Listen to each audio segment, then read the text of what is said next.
Assalamualaikum warahmatullahi wabarakatuh. Perkenalkan, nama saya Retna Wijayanti, mahasiswi dari Universitas Pancasakti Bekasi, Fakultas Ekonomi dan Bisnis, Program Studi Manajemen. Nomor NIM saya 289205059 semester 6. Saat ini saya sedang melaksanakan ujian akhir semester mata kuliah Perekonomian Indonesia. Sebagai dosen pengampu saya yaitu Bapak Dr. Sugeng Prayitno MM. Baiklah teman-teman, mari kita saksikan untuk presentasi yang akan saya bawakan. Materi yang akan kita bahas yaitu pertama pengertian, kedua dasar hukum, ketiga prinsip dasar asuransi, keempat jenis-jenis asuransi, kelima manfaat asuransi, keenam transfer risiko, yang ketujuh perbedaan manajemen risiko dan asuransi. Yang pertama kita memasuki mengenai pengertian. Menurut KUHD, Kitab Undang-Undang Hukum Dagang Pasal 246, asuransi atau pertanggungan adalah suatu perjanjian dengan mana seorang penanggung mengikatkan diri pada tertanggung dengan menerima suatu premi untuk memberi pergantian kepadanya karena suatu kerugian, kerusakan, atau kehilangan. Keuntungan yang diharapkan yang mungkin akan dideritanya karena suatu peristiwa yang tak tertentu. Menurut Profesor Mer dan Kemak, asuransi adalah alat sosial untuk mengurangi risiko dengan menggabungkan sejumlah yang memadai unit-unit yang terkena risiko, sehingga kerugian-kerugian individual mereka secara kolektif dapat diramalkan. Kemudian kerugian yang dapat diramalkan itu dipikul mereka oleh mereka yang tergabung.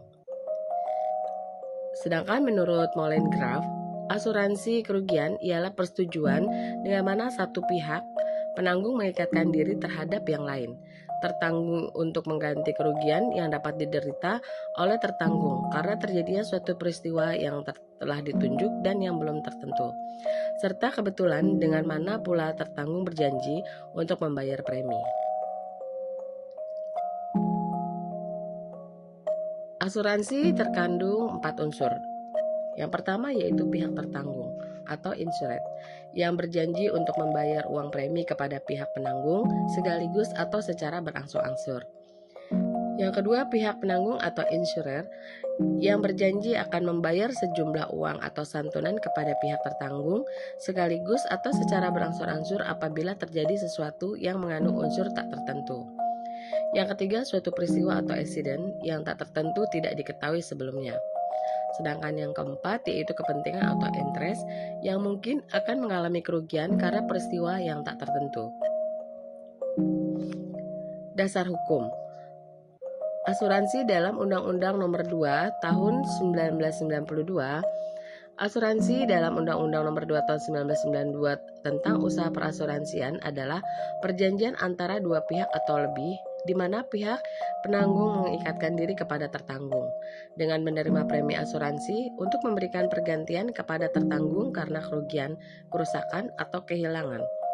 Keuntungan yang diharapkan atau tanggung jawab hukum pihak ketiga yang mungkin akan diderita tertanggung yang timbul dari suatu peristiwa yang tidak pasti atau memberi suatu pembayaran yang didasarkan atas meninggalnya atau hidupnya seseorang yang dipertanggungkan. Badan yang menyalurkan risiko disebut tertanggung dan badan yang menerima risiko disebut penanggung. Perjanjian antara kedua belah pihak ini disebut kebijakan. Biaya yang dibayarkan oleh tertanggung kepada penanggung untuk risiko yang ditanggung itu disebut premi. Ini biasanya ditentukan oleh penanggung untuk dana yang tak diklaim pada masa depan, biaya administrasi, dan keuntungan. Asuransi dalam Kitab Undang-Undang Hukum Dagang KUHD.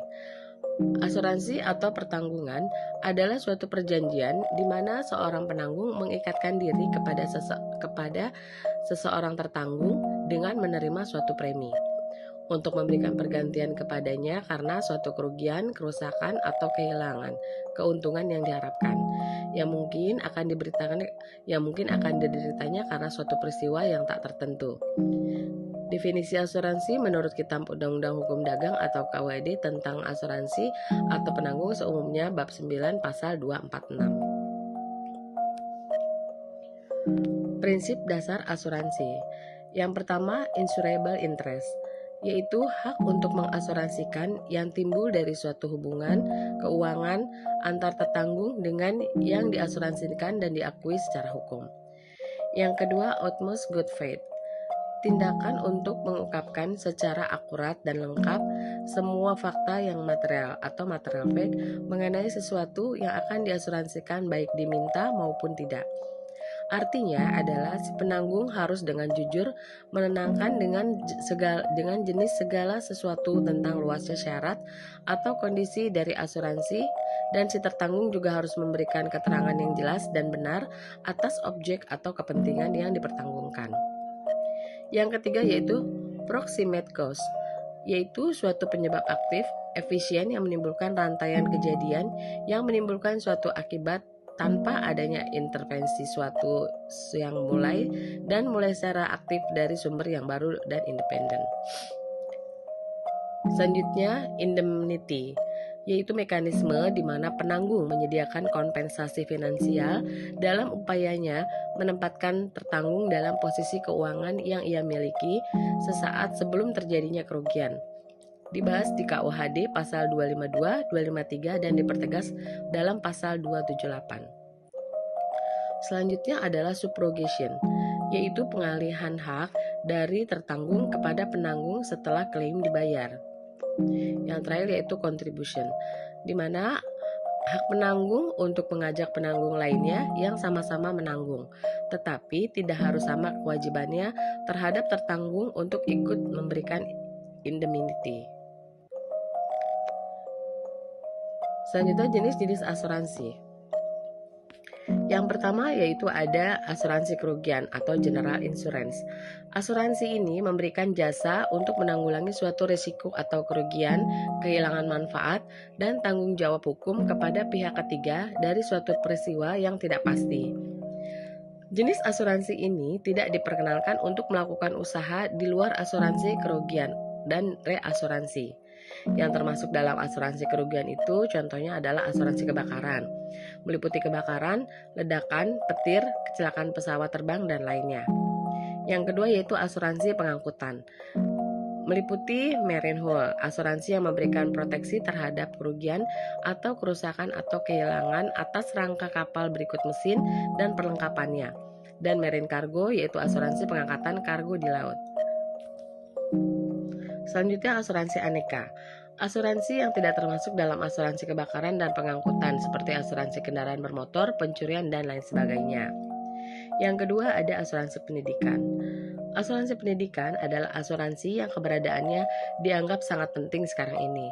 Hal tersebut dikarenakan masyarakat beranggapan bahwa asuransi pendidikan merupakan asuransi cerdas yang dapat menjamin pendidikan yang lebih baik. Yang ketiga ada asuransi jiwa. Salah satu jenis asuransi yang banyak diminati adalah asuransi jiwa. Asuransi jiwa merupakan jenis asuransi yang memberikan jaminan atas kematian seseorang yang tertanggung dengan memberikan keuntungan finansial. Terdapat beberapa perusahaan asuransi yang menyediakan pembayaran hanya setelah seseorang meninggal, dan ada juga perusahaan yang menyediakan pembayaran sebelum seseorang tersebut meninggal. Yang keempat ada asuransi kesehatan, di mana jenis-jenis asuransi kesehatan itu meliputi asuransi berjangka, asuransi tabungan, asuransi seumur hidup, dan asuransi kontrak anuitas. Yang kelima ada asuransi kendaraan. Banyak kalangan masyarakat yang memiliki kendaraan atau mobil mewah mengikut sertakan kendaraan pribadinya dengan asuransi kendaraan. Asuransi kendaraan merupakan jenis asuransi yang memberikan layanan asuransi terhadap kendaraan yang mengalami kerusakan, kehilangan, dan lain sebagainya. Yang keenam ada asuransi bisnis. Asuransi bisnis merupakan layanan asuransi yang menjamin pihak yang tertanggung dengan kegiatan bisnis. Adapun jenis layanan ini meliputi kerusakan, kehilangan, dan kerugian dalam jumlah yang cukup besar, namun disesuaikan dengan kebijakan perusahaan asuransi yang telah disepakati. Asuransi bisnis umumnya dimiliki oleh perusahaan-perusahaan seperti perusahaan manufaktur, jasa, dagang, dan lain sebagainya yang dalam kegiatan bisnisnya memiliki risiko. Yang ketujuh, asuransi properti. Asuransi jenis ini umumnya memberikan pelayanan terhadap perlindungan pemilik rumah dari risiko seperti properti pribadi, kerusakan tempat tinggal seperti kebakaran, dan kerusakan pada barang-barang pribadi. Layanan asuransi ini termasuk melindungi dan memberikan keringanan jika suatu hari terjadi sebuah kecelakaan pada rumah atau barang yang ditanggungkan seperti kebakaran dan lain sebagainya. Selain keenam jenis asuransi perusahaan tersebut, masih banyak macam-macam asuransi tambahan dengan fitur yang berbeda bergantung dari layanan asuransi yang ditawarkan. Reasuransi atau reinsurance merupakan perusahaan yang memberikan jasa asuransi dalam pertanggungan ulang terhadap risiko yang dihadapi oleh perusahaan asuransi kerugian. Jenis asuransi ini sering disebut asuransi dari asuransi yang digolongkan ke dalam pertama bentuk treaty, bentuk fakultatif, yang ketiga kombinasi dari keduanya. Penanggung menggunakan ilmu aktuaria. Maksudnya di sini adalah itu untuk menghitung risiko yang mereka perkirakan. Ilmu aktuaria menggunakan matematika, terutama statistika dan probabilitas, yang dapat digunakan untuk melindungi risiko untuk memperkirakan klaim di kemudian hari dengan ketepatan yang dapat diandalkan. Manfaat asuransi. Di sini ada beberapa manfaat asuransi. Yang pertama yaitu asuransi mampu berperan sebagai penetralisir risiko. Maksudnya di sini adalah pada saat risiko terjadi dan semakin lama cenderung semakin besar, maka pihak asuransi dengan berbagai formatnya berusaha kuat agar risiko yang dialami oleh suatu perusahaan tidak semakin tinggi, namun bahkan bisa diperkecil hingga bisa dihilangkan. Yang kedua, asuransi sebagai pihak pengganti kerugian. Seseorang yang masuk dan terdaftar sebagai nasabah asuransi berkewajiban membayar setiap bulannya dengan rincian serta biaya klaim asuransi yang ditentukan dalam suatu perjanjian yang disepakati oleh kedua belah pihak yang penanggung, yaitu penanggung dan tertanggung. Yang ketiga yaitu mengurangi siksaan mental dan fisik bagi pihak tertanggung yang disebabkan rasa takut dan kekhawatiran. Yang keempat, menghasilkan tingkat produksi, tingkat harga, dan struktur harga yang optimum. Yang kelima, memperbaiki posisi persaingan perusahaan kecil. Sebagai tambahan, perusahaan asuransi dalam praktik berperan pula dalam aktivitas penting pengendalian kerugian. Transfer risiko.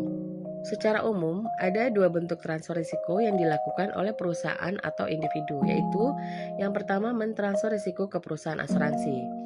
Dalam konteks ini, perusahaan mendaftarkan dirinya ke perusahaan asuransi. Pendaftaran ke perusahaan asuransi ini dapat dilakukan berbagai bentuk seperti asuransi pada benda-benda yang dimiliki oleh perusahaan, contohnya kendaraan, mesin, bangunan, komputer, dan lain-lain. Asuransi jiwa dan kesehatan mencakup asuransi yang dilakukan pada setiap karyawan yang bekerja di perusahaan tersebut, sehingga pada saat karyawan mengalami kecelakaan kerja atau sakit pada karyawan tersebut akan mendapatkan tanggungan biaya, contohnya biaya berobat gratis. Menurut Herman Darmawi, jika perusahaan memindahkan risiko kepada perusahaan asuransi, maka perusahaan ini harus membayar premi yang dapat dibagi ke dalam dua bagian. Yang pertama yaitu low allowance, yaitu perkiraan pihak asuransi tentang kerugian harapan tertanggung. Yang kedua yaitu loading, yang meliputi biaya profit margin dan perkiraan pengeluaran yang tak terduga. Loading ini bisa mencapai 30% sampai 40% dari premi. Jika perusahaan bermaksud menanggung sendiri risiko, maka harus dipertimbangkan apakah akan lebih murah karena penghematan pembayaran premi. Yang kedua, mentransfer risiko perusahaan non-asuransi. Dalam konteks ini, perusahaan akan memindahkan sejumlah risiko yang akan dialaminya ke perusahaan lain. Ini dapat dilakukan seperti, pertama, perusahaan akan mentransfer sejumlah pekerjaannya kepada pihak lain. Karena jika dikerjakan sendiri, diperkirakan pihak tidak akan bisa maksimal atau terselesaikan tepat waktu. Yang kedua, perusahaan memindahkan sejumlah asetnya dari bentuk uang ke bentuk benda seperti tanah atau gudang dengan prediksi memiliki nilai profitabil ke depan. Menitipkan sejumlah barang-barang berharga perusahaan ke tempat yang dianggap aman seperti pada safety box. Di perbankan, mendefinisikan aset. Diversifikasi aset adalah meletakkan atau memiliki aset pada tempat-tempat yang berbeda. Contohnya, perusahaan dengan kepemimpinan finansial tidak hanya memfokuskan pembelian dan pemeliharaan aset hanya pada satu jenis saja. Seperti membeli obligasi perusahaan, di mana pada saat terjadi krisis ekonomi dan menyebabkan banyak perusahaan yang hancur atau terguncang, dan ini berakibat pada jatuhnya harga obligasi di pasaran. serta perusahaan-perusahaan penjualan obligasi mengalami masalah dalam membayar bunga obligasi sehingga keuntungan yang diharapkan dari bunga obligasi tidak terpenuhi. Perbedaan manajemen risiko dan asuransi. Perusahaan asuransi dan manajemen risiko memiliki keterkaitan kuat, namun di samping itu juga memiliki perbedaan masing-masing. Yang pasti, perusahaan asuransi dalam menjalankan aktivitas bisnisnya menerapkan konsep manajemen risiko. Dalam artian, perusahaan asuransi menjadikan ilmu manajemen risiko sebagai bentuk cara mendapatkan profit dalam menjalankan aktivitas perusahaan. Untuk lebih jelasnya dapat kita lihat pada tabel di bawah ini perbedaannya. Manajemen risiko dan asuransi. Yang pertama, kalau untuk manajemen risiko, di sini adalah suatu bidang ilmu yang membahas tentang bagaimana suatu organisasi menerapkan ukuran dalam memetakan berbagai permasalahan yang ada dengan menempatkan berbagai pendekatan manajemen secara komprehensif dan sistematis. Sedangkan asuransi ini merupakan sebuah lembaga yang didirikan atas dasar untuk menstabilisasi kondisi bisnis dari berbagai risiko yang mungkin terjadi dengan harapan pada saat risiko dialihkan ke pihak asuransi, maka perusahaan menjadi lebih fokus dalam menjalankan usahanya.